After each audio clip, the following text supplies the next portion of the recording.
نحمده ونصلي على رسوله الكريم أما بعد قال الله تبارك وتعالى في كلامه المجيد والفرقان الحميد وقل رب ارحمهما كما ربياني صغيرا. محترم طلباء اور اساتذہ، میں نے اپنے والد کی زندگی کے تقریباً 15 سال ان کی خدمت میں گزارے.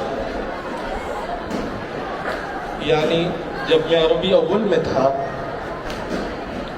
اس زمانے میں ڈائبٹیز کی تکلیف کی وجہ سے زیادہ چلنا وغیرہ نہیں ہو پاتا تھا، تو والد صاحب مرحوم رحمۃ اللہ علیہ کے کچھ ساتھیوں نے جو ابھی گاڑی جس میں والد صاحب آتے جاتے تھے وہ ہدیہ کی تھی، اس کو چلا کر لاتا تھا، لے جاتا تھا. ان 15 سالوں میں نے اپنے والد میں جو صفات کو پایا، جب بھی میں ریاض الصالحین کی کتاب کھولتا آپ صلی اللہ علیہ وسلم نے جن اوصاف کو بتایا کہ وہ کسی مومن میں ہونے چاہیے، اور جو آپ صلی اللہ علیہ وسلم کے بارے میں صحابہ بتاتے تھے اور جو اوصاف صحابہ میں تھے، ان تمام اوصاف کو میں اپنے والد کے اندر پاتا تھا.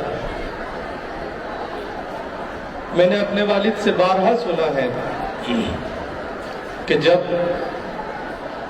والد صاحب دارالعلوم فلاح دارین ترکیسر میں پڑھنے گئے تو والد صاحب فرماتے ہیں کہ ہمارے دادا یعنی والد صاحب کے والد نے حضرت مولانا عبداللہ کابودروی رحمۃ اللہ علیہ کو والد صاحب کو سپرد کیا اور کہا کہ یہ غلام آج سے آپ کا بیٹا ہے، جو آپ بنائیں گے میں اس پر راضی ہوں.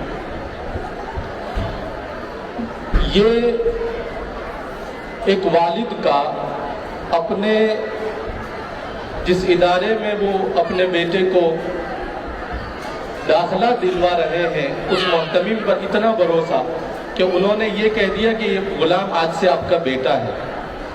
اور وہ محتمم بھی کیا محتمم تھا، انہوں نے اسی دن سے والد صاحب کو اپنے ساتھ چھوٹی موٹی خدمتوں میں رکھنا شروع کیا، اور بعد میں اپنے خادم خاص کے طور پر پورے 7 سال والد صاحب نے حضرت مولانا عبداللہ صاحب کابودروی رحمۃ اللہ علیہ کی خدمت میں گزارے. والد صاحب نے حضرت مولانا عبداللہ صاحب کابودروی رحمۃ اللہ علیہ سے بہت کچھ سیکھا. من جملہ جو کچھ انہوں نے سیکھا وہ تھا انتظام، وہ انصرام تھا جو حضرت مولانا عبداللہ صاحب کابودروی رحمۃ اللہ علیہ کے اندر اللہ نے ودیعت فرمایا تھا.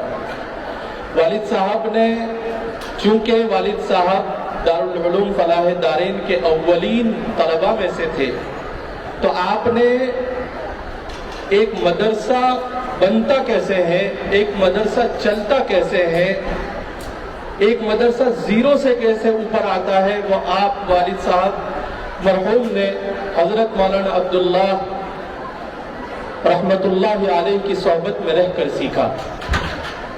آج ہم اور آپ کئی مرتبہ تعجب کرتے ہوں گے. میں اپنے ساتھیوں سے کہتا رہتا ہوں کہ میرے والد صاحب جب یہاں آئے تھے تو ان کی عمر صرف 29 سال تھی. آج 29 سال کا کوئی نوجوان یہ سوچ سکتا ہے کہ اس جنگل اور بیابان میں اتنا بڑا ادارہ اتنے بڑے عزم کے ساتھ قائم کرے گا؟ کوئی نہیں سوچ سکتا.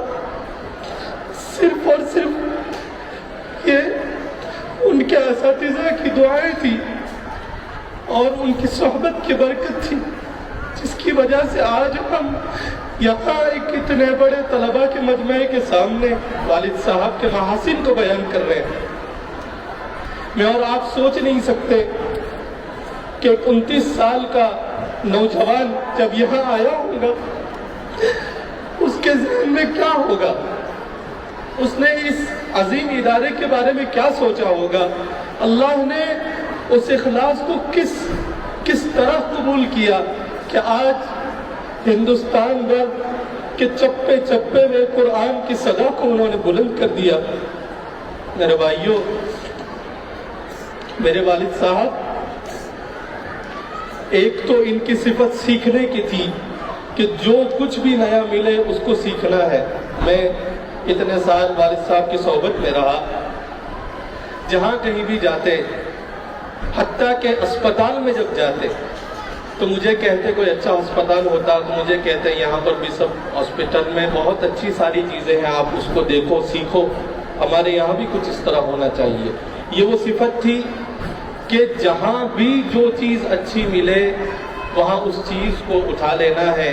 والد صاحب الحکمت ضالۃ المؤمن من حیث وجدها فهو احق بها پر خوب عمل کرتے تھے۔